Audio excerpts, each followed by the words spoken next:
Hello everybody, it's just, yeah. Okay, I am playing Dust, an Elysian tale. Get it? Because it's starring anthropomorphic animals and...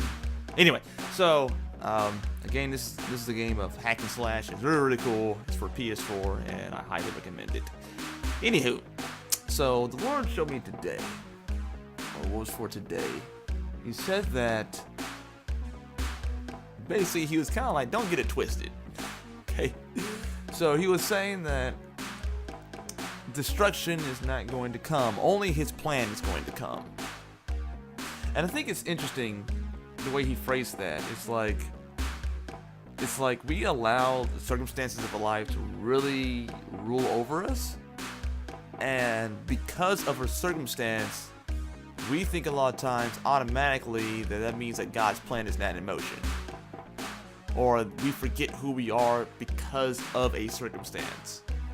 And he was saying that not to forget or to let these things overwhelm you, or to forget who you are in him.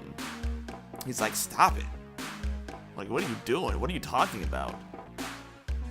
Like, he overrides all these things. So I don't know. So he was basically saying that these things, you know, that are happening, he's like, when the things happen, when the circumstances happen, you know, the plan is still in motion, as long as you don't sit there and jump off the train, you know. So I think that there is a plan of God, permissive will, and there's also a divine will. You know, the things that are going to happen regardless. And and I think that there's this area in our lives where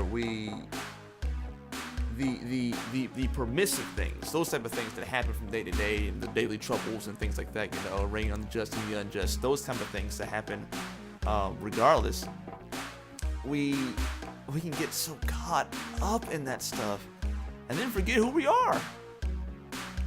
It's crazy, but it's straight forget who we are in that.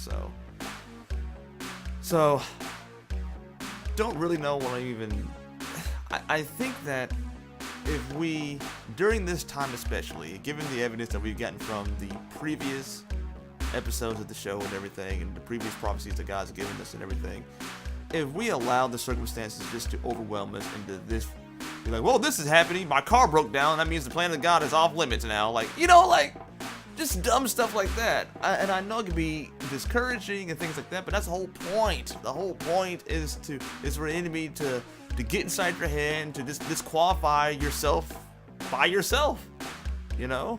So just don't forget.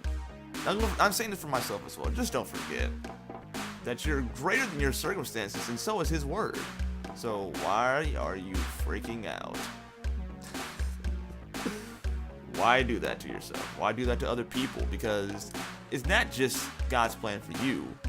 It's the fact that you stand in between the cracks of your generations and the generations around you. Okay?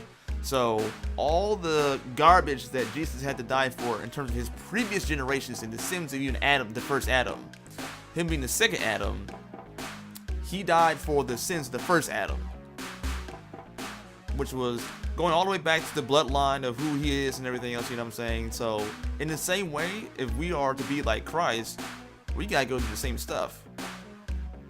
You know, we suffer as Christ. Why do we suffer? How do we suffer? Well, we suffer in the fact that a lot of the garbage, a lot of the stuff, and a lot of the stuff from previous generations in our bloodline, we gotta face those challenges. You are the end of the cycle. If you're in Christ, you are the end of the cycle. If you would just be encouraged and be brave and endure, and not be caught up in the circumstances, completely irrelevant to what God said, what he's told you personally, what's written in his word, and what it is that he's wanting to do, and other people even telling you what he's wanting to do. So it's not just you, homie, or homette.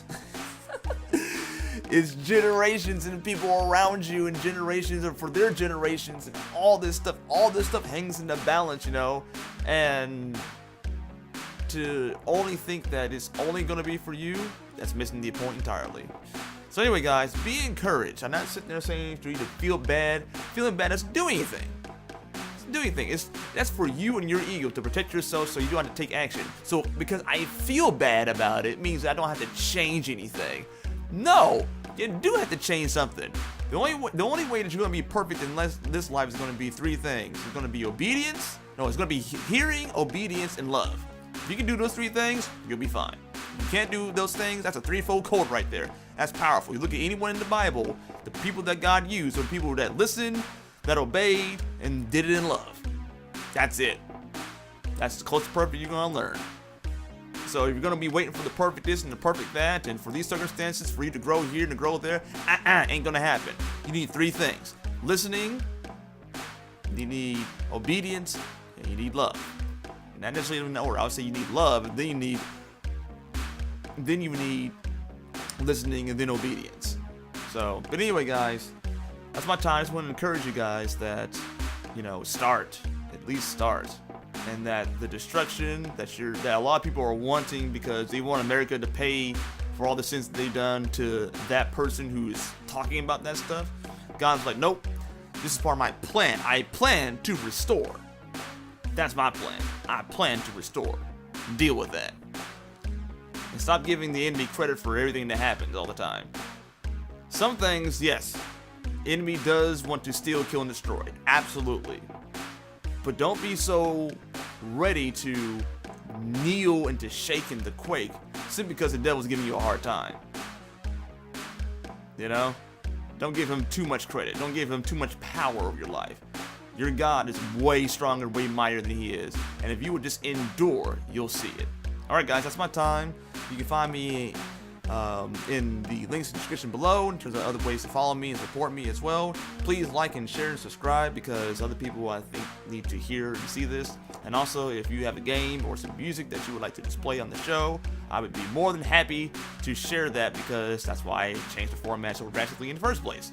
So anyway guys, loves and hugs and bye bye. Thank you once again to my Patreon supporters. It means so much to me. Just look at them. Just look at these people. Just look at it.